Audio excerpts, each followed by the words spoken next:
안녕하세요. 오늘도 사연살롱을 찾아주셔서 감사합니다.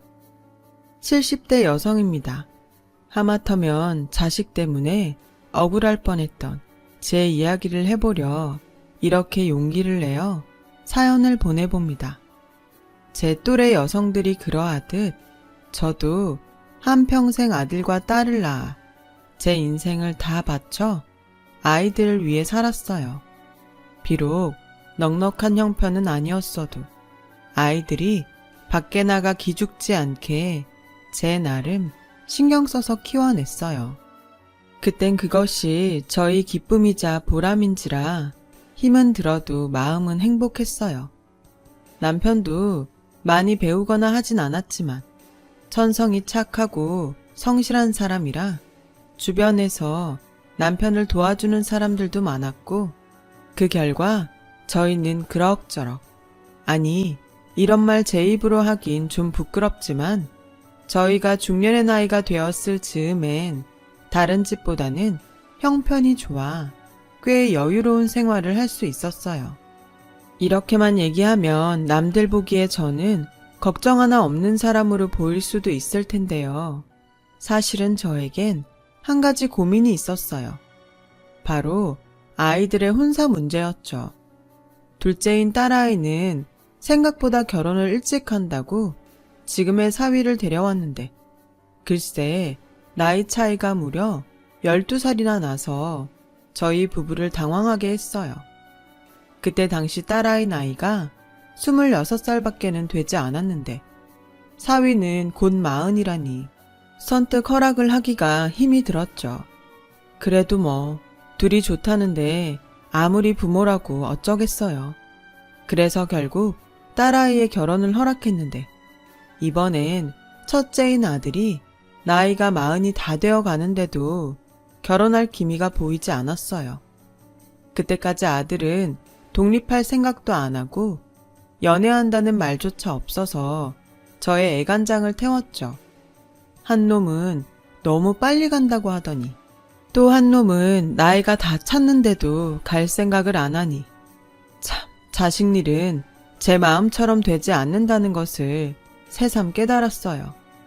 그리고 아들이 40을 넘겨 이젠 진짜 포기를 해야겠다고 생각하자 아들은 드디어 결혼을 하겠다고 지금의 며느라이를 집으로 데려왔어요. 인사 온 며느리는 딱히 뭐가 두드러지진 않았지만 어디 모난 구석은 없어 보이는 평범한 집안의 평범한 여자였습니다. 저와 남편은 그저 나이 많은 우리 아들과 결혼해주는 것만으로도 고마워서 무조건 결혼을 찬성했고 곧이어 아들은 제가 그토록 바라던 자기 가정을 꾸렸어요. 자식들 혼사를 다 끝내놓으니 그제야 비로소 부부만의 시간을 갖게 되었어요. 참 긴 시간 동안 앞만 보고 달려온 듯한 기분에 저와 남편은 서로에게 수고했다고 앞으로는 조용히 부부가 소박하게 살자고 약속하며 서로의 주름진 손을 어루만졌어요. 하지만 세상은 참 야속하게도 그 후로부터 3개월이 좀 못돼 남편이 허망하게 하늘나라로 가게 되었어요. 지금도 뚜렷하게 기억이 나네요. 그날은 남편이 웬일로 늦잠을 다 자나 싶었었는데 뒤늦게 남편이 숨을 쉬지 않는 걸 알았고 그 길로 119를 불러 급하게 병원에 갔지만 남편은 영영 돌아오지 못할 곳으로 가버린 뒤였어요. 사망 원인은 급성 뇌출혈이었죠. 왜 하필 지금인가? 손과 발에 힘이 풀려 그 자리에 주저앉았어요. 그렇게 차가운 병원 바닥의 냉기를 느끼며 갑작스럽게 찾아온 이별을 감당해야 했고 남편의 장례가 끝난 그날 아들과 딸 내외는 모두 일상으로 돌아갔어요. 텅텅 비어버린 집에 홀로 남은 저는 그제야 혼자가 되었음을 실감했고 그저 귓가에는 이제 우리도 쉬엄쉬엄 여행이나 다니면서 남은 시간 유유자적하게 보냅시다 라고 말하던 남편의 다정한 얼굴과 목소리만 맴돌았어요. 그때였어요. 문득 혼자 남은 이 집이 이렇게 넓었나 하는 생각이 들대요. 동시에 금방이라도 남편이 문을 열고 나왔어 하며 저에게 말을 걸어올 것 같았어요. 불과 일주일 전만 해도 이런 일이 있을 거라고 상상조차 하지 못했기에 저는 그야말로 속수무책으로 매 순간 무너져 내렸어요. 하지만 이런 제 마음도 행여 자식들한테 부담이 될까 수백 번 엄마 한동안 니네랑 같이 지내면 안 되겠니? 라는 말이 목구멍까지 올라왔음에도 애써 참았고 속마음은 아니면서 괜찮은 척 연기를 했어요. 특히 딸아이는 고맙게도 매일 아침 저에게 괜찮은지 전화를 걸어왔지만 혹시 사위가 신경 쓸까봐 더욱더 억지 웃음을 지으며 전화를 받았어요. 엄마 괜찮아. 그러니까 이제 전화 안 해도 돼. 간 사람은 간 사람이고 남은 사람은 남은 사람대로 살아야지. 엄마 요즘 밖에 나가 친구들이랑 문화센터도 다니고 뜨개방에서 뜨개질도 하면서 네 아빠 생각 안 하고 살아. 그러니까 너도 이제 엄마 걱정하지 말고 네 식구 챙겨. 엄만 너랑 오빠만 잘 살면 아무 걱정이 없다. 물론 거짓말이었어요. 문화센터라는 곳이 있는 건 알지만 한 번도 가본 적 없었고 뜨개방은 가끔 겨울철 남편 목도리나 카디건을 짜줄 때 들리던 것이 다였거든요. 그래도 딸에게 말했듯 간 사람은 간 사람이고 남은 저는 또 제 삶을 살아야 하는 건 맞기에 매일 내키지 않아도 밖에 나가 산책도 하고 시장도 돌며 남편이 없는 세상에서 살아보고자 애를 썼어요. 하지만 그렇게 애를 쓰면 쓸수록 더욱 남편의 빈자리는 크게 느껴지더라고요. 아무리 발버둥을 쳐도 제 마음은 조금도 나아질 기미가 보이지 않았어요. 그러던 어느 날이었어요. 정말 생각도 하지 않았던, 그래서 아무런 기대도 하지 않았던 아들과 며느리가 저에게 손을 내밀어 주었어요. 엄마, 우리 왔어요. 이 사람이 엄마 좋아하는 꽃게탕 끓인다고 시장에 가자는데 엄마 같이 갈래요? 가서 우리 주전부리도 좀 하고 엄마 사고 싶은 거 있으면 제가 사드릴게요. 저는 내심 참 반가웠어요. 사실 딸아이가 그렇게 마음을 써주었지만 함께 오래 살아서인지 이상하게 아들에게 좀 의지하고 싶다는 생각을 저도 모르게 하고 있었거든요. 하지만 이제 겨우 가정을 꾸리고 사는 아들 내외에게 짐이 되고 싶지 않았죠. 그래서 아무런 말도 하지 않았는데 이렇게 혼자 남은 엄마를 챙긴다고 평소 안 하던 아들 노릇을 해주니 그저 고맙기만 했어요. 그리고 그 후로도 아들 내외는 계속 저희 집에 찾아와 저와 함께 밥을 먹어주고 저 혼자는 할 수 없는 집안 보수를 해주며 신경을 써주었는데요. 한 번은 며느라기가 기특하게도 저에게 이런 말을 해주더군요. 어머니, 요즘도 아버님 생각 많이 나시죠? 괜히 저희한테 부담될 것 같다고 참지 마시고 저나 준석 씨한테 기대세요. 앞으로 저 정말 어머니한테 잘하고 살게요. 그러니 어머니도 저를 딸처럼 생각하시고 필요한 거 있거나 심심하시면 언제든 저한테 연락 주세요. 저는 순간 어디서 이렇게 천사 같은 아이가 우리 집에 왔을까 하는 생각이 절로 들었어요. 어떻게 내 속을 다 알고 이렇게 고운 말만 골라서 하는지 새삼 며느리를 낳아준 사돈 내외가 고마웠고 주책이지만 눈물이 다 왈칵 쏟아졌어요. 아들이 그렇게 남들 다 시집장 가가는 동안 총각딱지를 떼지 못하더니 이렇게 뒤늦게 마음씨 고운 색시를 얻으려고 그랬구나 하는 생각에 저 역시 며느리에게 좋은 시어머니가 되어야겠다고 생각했어요. 그렇게 저와 며느리는 딸아이가 질투를 할 정도로 사이 좋게 지내게 되었고 아들 내외의 집은 저희 집에서 걸어서 30분 정도 되는 곳에 있었는데 한 2년 정도를 서로 자주 왕래하며 지냈어요. 그러다 며느라이는 임신을 했어요. 저한테 너무나 소중한 손자를 낳아주었고 저는 매일 운동 겸 손주를 볼 겸 그렇게 아들 내외 집을 왔다 갔다 했어요. 완전히 다 잊었다고는 할 수 없지만 손주 보는 낙에 더 이상 예전처럼 남편이 없어 무섭다고 생각하지 않게 되었습니다.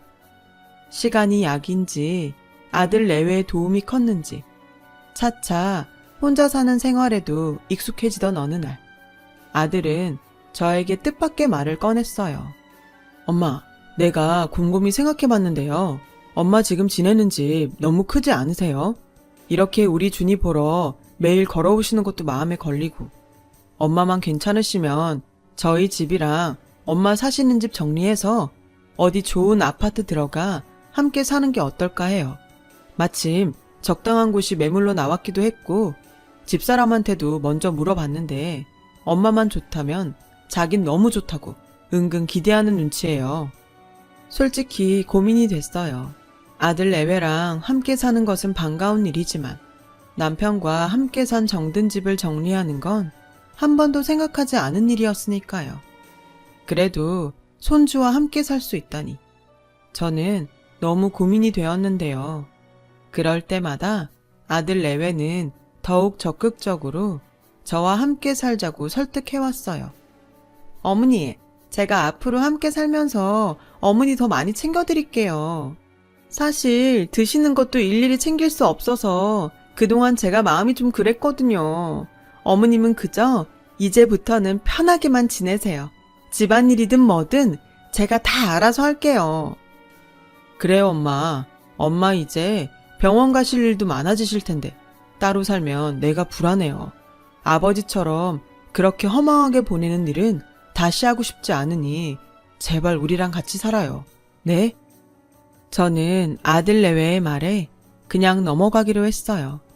아마 남편도 제 결정에 잘했다고 이야기해 줄 것 같았고 무엇보다 다시 가족들과 함께 지낼 수 있다고 생각하니 남은 시간 저에게 큰 위안이 될 것 같았거든요.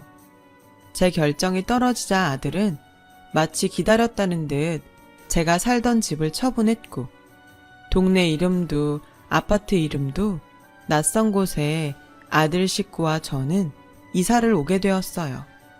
40층이라고 하더니 거실 창문으로 밖을 내다보는데 어찌나 아찔하던지 그럴 리는 없는데도 행여 뚝 하고 떨어질까봐 저는 두 다리가 후들거렸어요. 하지만 저만 빼고 아들 식구들은 뭐가 그렇게 좋은지 아무것도 모르는 손주 녀석까지 방글방글 웃는데 아이들이 좋아하니 제 마음이 다 흐뭇했어요. 그리고 비록 저는 작은 방에서 지냈지만 방에 누워있어도 사람 소리 나는 것이 참 좋았어요.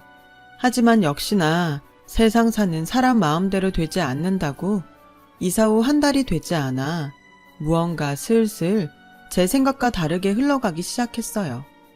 엄마, 우리 주말에 준이 주사 맞히러 병원에 가야 하거든요. 근데 친구가 가족 동반으로 밥이나 먹자고 해서 저녁 먹고 들어올게요. 그래? 알았다. 어머니, 죄송해요. 제가 미리 알았으면 거절하라고 했을 텐데. 아니다. 나 신경 쓰지 말고 재밌게 놀다 와. 그리고 그날은 내가 집안일도 해놓을 테니 준이 애미도 오랜만에 미용실도 좀 가고 그래라. 정말요? 어머니 너무 감사합니다. 저는 처음엔 조금은 서운했지만 아들 식구들에게도 각자 생활이 있으니 존중해야 한다고 생각했어요. 그리고 그동안 며느라이가 저에게 신경을 많이 써줬기 때문에 저 역시도 받은 만큼 보답하고 싶어 잘 됐다고 생각했어요. 그런데 그게 저희 실수였어요. 아들 내외는 그날을 계기로 자주 자기들끼리만 외출을 했고 심지어 집들이를 한다며 저에게 하루만 딸네 집에 다녀오면 안 되겠냐고 했어요. 나는 그냥 내 방에 조용히 있으면 안 되겠니? 굳이 미선이네 가는 건. 엄마, 내가 신경이 쓰여서 그래요. 아마 시끄러울 거고 집 구경한다고 막 돌아다닐 텐데. 그러지 말고 엄마 하루만 다녀오세요. 미선이한테는 제가 잘 얘기해 둘게요. 이렇게까지 해야 하나 싶었지만 아들이 계속 그렇게 말하니 어쩔 수 없이 등 떠밀리듯 딸내에 가 있기도 했는데요. 그 후 5개월 정도가 흘렀을까? 이상하게 아들의 귀가 시간이 점점 늦어졌고 심지어 며느라이와 싸우는 일이 심심치 않게 늘어갔어요. 들어가 말릴 수도 없고 모른 척 할 수도 없고 저는 밖에서 발만 동동거렸는데 한 번은 자다가 잠이 깨서 잠깐 화장실에 가려고 방에서 나오니 아들 녀석이 주방에서 작은 불 하나를 켜두고 깡소주를 마시며 우는 모습을 봤어요. 차마 애미가 그 모습까지 못 본 채는 할 수 없기에 다가가 무슨 일이 있냐고 물었고 아들은 눈물을 펑펑 쏟으며 고민을 털어놓았어요. 엄마, 나 어떡해요. 나는 정말 자신 있었는데. 아들은 울먹이면서 그동안 다니던 회사를 그만두고 사업을 준비하고 있었다는 말을 했어요. 그래서 가족 동반으로 사람들도 만나고 또 집에 일부러 사람들도 초대해 나름의 투자를 최대로 끌어당겼는데 글쎄 함께 사업을 준비한 지인이 아들의 사업 계획서와 아이디어를 가지고 잠수를 탔다는 거예요. 투자금만 몇 억이라고 말하는 아들은 이젠 자기가 뭘 어떻게 해야 하는지도 모르겠다며 어린아이처럼 제 손을 잡고 엉엉 우는데 애미인 저는 그 모습을 보기가 참 안쓰럽더라고요.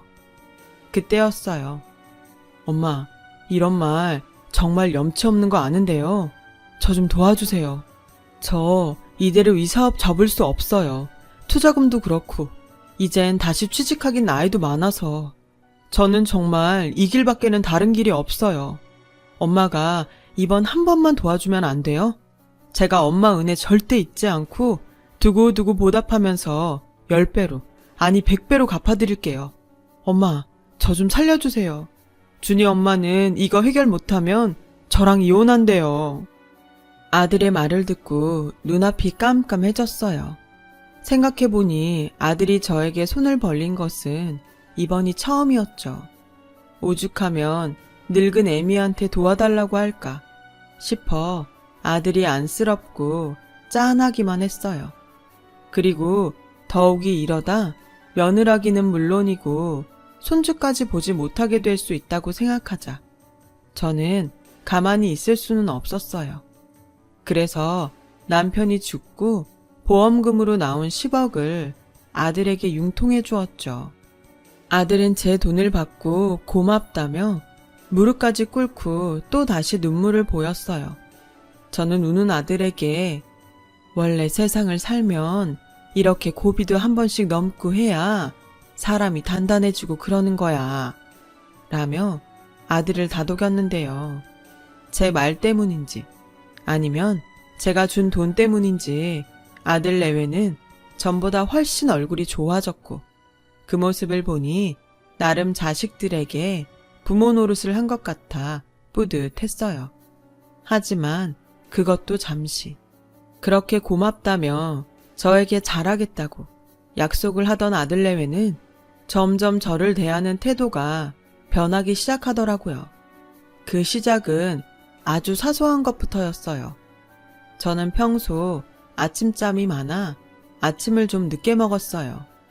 그동안은 며느라기가 고맙게도 실은 내색 한 번 없이 제 밥을 따로 차려주었는데 그날도 별 대수롭지 않게 일어나 식탁에 앉으니 어쩐지 며느라이의 표정이 일그러졌어요. 그리고 제 앞에 반찬이 든 접시를 탁탁 내려놓는데 저는 너무 당황해 어안이 벙벙 했는데요. 그런 저에게 며느라이는 수저를 내려놓으며 이렇게 말했어요. 어머니, 제가 다른 건 모르겠는데 아침상을 매일 2번씩 차리는 건 너무 힘들어요. 어머님이 저희 식구 아침 시간에 맞추시던지 아니면 어머님이 아침을 그냥 거르시고 점심을 많이 드시면 어떨까요? 뭐? 저도 좀 이해해 주세요. 알았다. 그동안 힘들었으면 말을 하지. 앞으로 내 밥은 내가 알아서 하마. 에이, 어머니가 또 그렇게 말씀하시면 제가 나쁜 며느리 같잖아요. 그러지 마시고 내일부턴 좀 일찍 일어나세요. 원래 노인분들은 아침잠이 없다고 하던데 우리 어머니는 희한하셔. 분명 가깝게 지냈던 사이는 맞지만 갑자기 선을 훌쩍 넘는 며느라이의 태도에 저는 마음이 좋지 않았어요. 하지만 여태 힘든 걸 참고 다 했다는데 뭐라고 할 수는 없어 아들 내외의 아침 식사 시간에 맞추기로 했어요. 하지만 어쩐지 달라진 며느라이의 태도는 그 일뿐만이 아니었습니다. 빨래면 빨래, 쓰레기면 쓰레기. 전에는 한 번도 말하지 않았던 것들을 저에게 지적하며 뭐라고 했고 저는 점점 며느라이의 눈치를 살피는 신세가 되어버렸어요. 저는 이건 아닌데 하는 생각에 처음엔 아들에게 말을 해볼까 생각도 했지만 사업 때문인지 아들 녀석은 외박하는 일이 잦았고 좀처럼 말을 붙여볼 기회를 찾지 못했어요. 그때 저는 종종 베갯닛을 눈물로 적셨어요. 숨 넘어가는 거 살려놨더니 이젠 제가 필요 없다는 것 같아서 서운한 마음이 들었거든요. 그러다 웬일인지 일찍 퇴근한 아들이 저에게 외식을 하자고 권했고 저는 이번 기회로 아이들과 좀 풀어보고자 생각을 했는데 아들은 또 저에게 뜻밖의 말을 꺼냈어요. 엄마, 내가 아는 지인 어머님이 지금 요양원에 계신데 거기가 실버타운처럼 엄청 좋대요. 엄마 솔직히 여기서 외롭고 심심하잖아요. 준이 엄마도 이젠 시집살이 그만하고 편하게 살아야 할 때도 된 것 같고 거기 가면 엄마 또래 친구분들 많아서 엄마도 좋을 것 같은데 엄마, 요양원에 가신 건 어떠세요? 아들의 요양원 소리에 저는 심장이 쿵 하고 내려앉는 듯 했어요. 그리고 저도 사람인지라 아무리 부모 자식 사이여도 이젠 저한테 뽑아먹을 것이 없어서 나를 요양원에 보내나 싶은 마음이 들어 그날은 꾹꾹 참았던 화를 참지 않았어요. 처음부터 내가 같이 살자고 했니? 힘들 때는 도와달라고 하고 살려달라고 애걸복걸 하더니 왜 이제 네 늙고 가진 것 없는 애미가 필요가 없어? 난 절대 요양원 같은 데는 안 간다. 정 나랑 살기 싫으면 지금 사는 아파트 팔아서 내 집 판 돈 다시 내놔. 저는 손이 달달 떨렸지만 말은 그렇지 않은 듯 강력하게 했어요.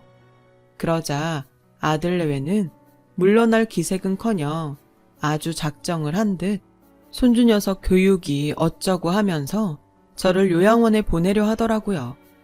요즘 애들은 유치원부터 교육에 신경을 써야 하는데 어머님이 계시면 준이가 제 말을 안 듣잖아요. 워낙 어머님이 오냐오냐만 하시니까. 그래서 서운하게 들리시겠지만 환경을 좀 바꿔볼 필요가 있어요. 어머니, 우리 장손 생각해서 어머님이 좀 양보해 주세요. 그렇게 딸처럼 대해달라고 하더니 이제 보니 며느리는 타인도 그런 타인이 없더라고요. 저는 아들 내외의 어떤 말에도 아파트를 팔아서 돈을 주기 전까지는 절대 집을 나가지 않겠다고 버텼어요. 그러자 아들 내외는 한번 해보자는 듯 버티는 저를 마치 없는 사람처럼 행동했는데 그 모습이 참 사람을 여러 번 뒷목을 잡게 하더군요. 한 번은 식사를 하러 나갔더니 보란듯이 제 밥이 없었고 다른 식구들 빨래는 다 해도 제 빨래만 계속 세탁 바구니에 며칠씩 있던 날도 있었어요. 그리고 언제부터인가 배달 음식을 시켜도 더 이상 저를 부르지 않더군요.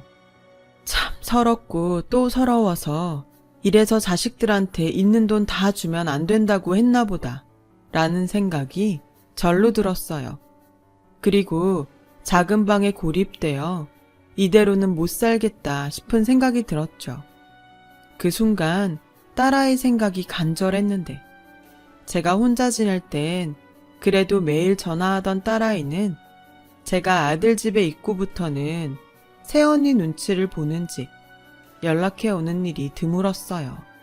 그렇다고 제가 먼저 전화해 하소연을 하려니 저도 차마 부모 체면에 말이 떨어지지 않았고 그렇게 몸과 마음이 피폐해져 갔는데 5살 손주 녀석까지 지 부모를 닮아 저를 무시하는 행동에 저는 체면이고 뭐고 딸에게 전화를 걸어 제가 겪은 수모를 모두 이야기했어요. 엄마, 그걸 왜 지금 얘기해? 여태 그런 취급받고 참았던 거야? 너 신경 쓸까봐 그랬어. 근데 지금은 여기 있는 매일매일이 지옥이야. 미선아, 엄마 진짜 요양원 가기 싫어. 이런 말 엄마가 진짜 미안한데 엄마 좀 데리러 올래? 딸아이는 화가 잔뜩 나서는 전화를 끊고 곧장 그 길로 사위를 대동하고 아들의 집에 쳐들어왔어요. 그리고 딸은 고래고래 어떻게 엄마한테 그럴 수 있냐고 큰 소리로 화를 냈는데요. 며느라이는 눈 하나 깜짝하지 않고 제 딸을 무슨 잡상인처럼 대했어요. 계속 이렇게 상스럽게 소란 피우면 경찰 부를 거예요.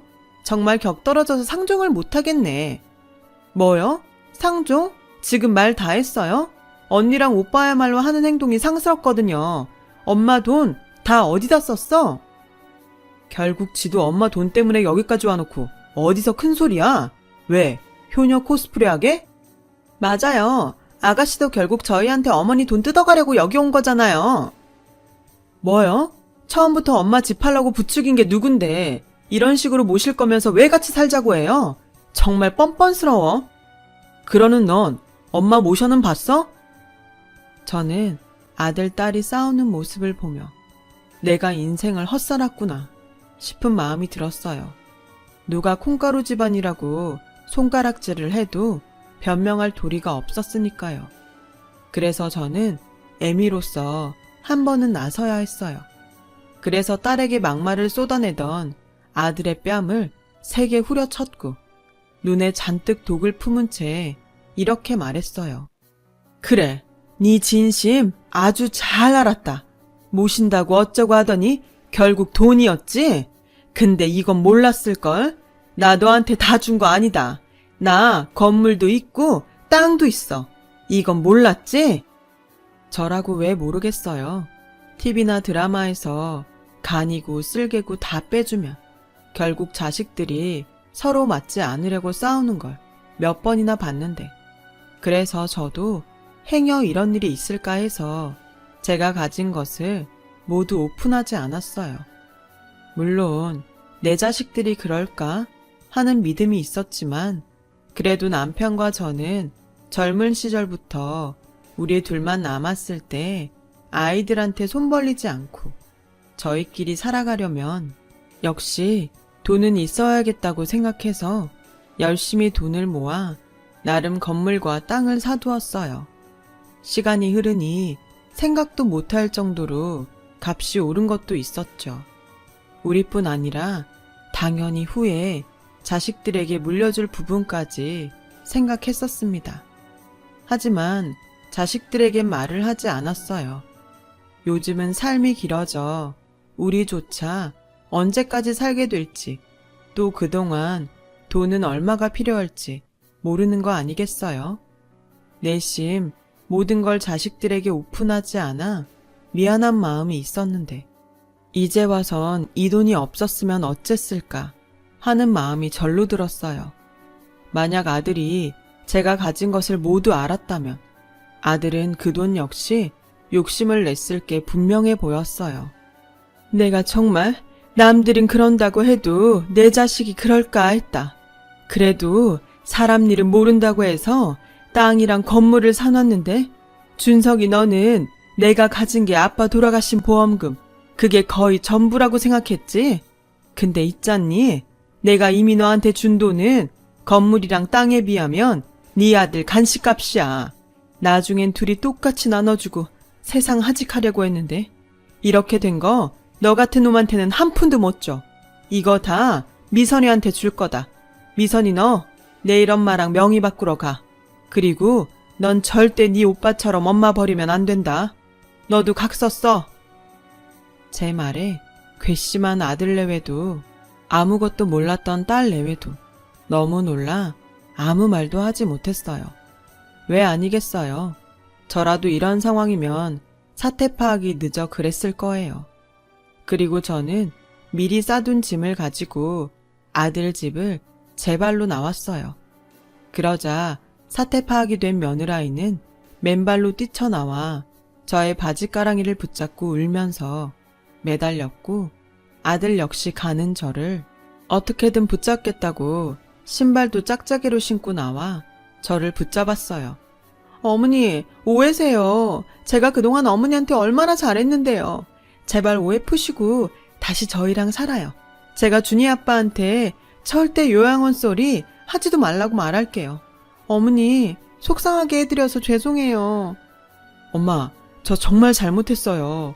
엄마가 이 정도로 요양원에 가기 싫어하시는지 몰랐어요.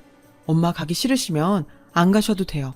저 정말 돈 때문에 이러는 거 아니었어요. 누가 봐도 돈 때문인걸. 지나가는 개도 알겠는데 아들 내외는 볼썽사납게 저를 붙들고 사정사정을 했어요. 그 모습이 얼마나 저를 비참하게 하는지. 결국 돈이 아니었다면 이렇게 가는 나를 붙잡기나 했을까 하는 생각에 저는 마음을 굳게 닫았어요. 한평생 지들 키운다고 얼마나 고생을 했는데 남들 자식은 그런다고 해도 내 새끼들은 그러지 않을 거라고 철석같이 믿었던 스스로가 한심했어요. 그래서 저는 그 길로 아들 내외와 죽는 날까지 보지 않겠다고 다짐하며 아들 내외의 핸드폰 번호를 차단했고 딸아이에게 건물의 명의를 해주면서 절대 네 오빠랑 새언니를 이 집에 발도 들이지 않게 하라고 신신당부를 했어요. 그러자 이 괘씸한 아들은 제가 딸 앞으로 해준 건물에 본인의 지분도 있다며 딸 앞으로 소송을 걸었더라고요. 딸은 이참에 저를 모신다고 가져간 제 재산까지 모두 토해내게 할 테니 걱정하지 말라며 저를 안심시켰어요. 남매가 재산 때문에 이렇게 법으로 싸우다니. 저는 정말 부모된 입장에서 자식 농사를 망친 것이 맞는 걸 인정해야 했어요. 그리고 딸에겐 미안하지만 한 번 당한 마음 또 다치기는 싫어서 딸에게 건물을 주었을 뿐 건물에서 나오는 수익은 일절 손대지 못하게 했어요. 하지만 착한 딸은 건물도 그냥 엄마 앞으로 다시 해놔도 된다며 저를 안심시켰는데요. 어쩐지 다친 마음이 쉬이 아물지는 못할 것 같아요. 아마도 남편을 떠나보내고 그랬듯 시간이 많이 필요할 것 같습니다. 이 순간 꼭 이런 말을 하고 싶어요.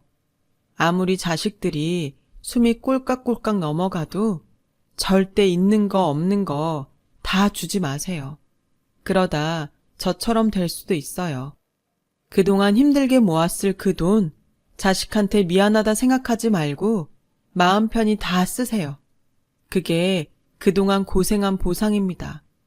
어쩌면 제가 이런 생각을 하는 것이 지금 악에 받쳐서 하는 소리일 수도 있지만 나이를 먹을수록 돈이라는 것이 살면서 두고두고 의지가 되는 건 맞는 것 같아요. 적어도 딴 마음이 있건 없건 자식들은 함부로 하지 못할 겁니다. 저는 실패했지만 돈이 아닌 진짜를 나눌 수 있는 부모와 자식 사이가 되셨으면 좋겠어요. 지금까지 저의 긴 글을 읽어주셔서 고맙습니다. 여러분, 사연 댓글에 응원과 현명한 조언 부탁드려요. 좋아요와 구독은 저에게 큰 힘이 됩니다. 오늘도 좋은 일 가득하세요.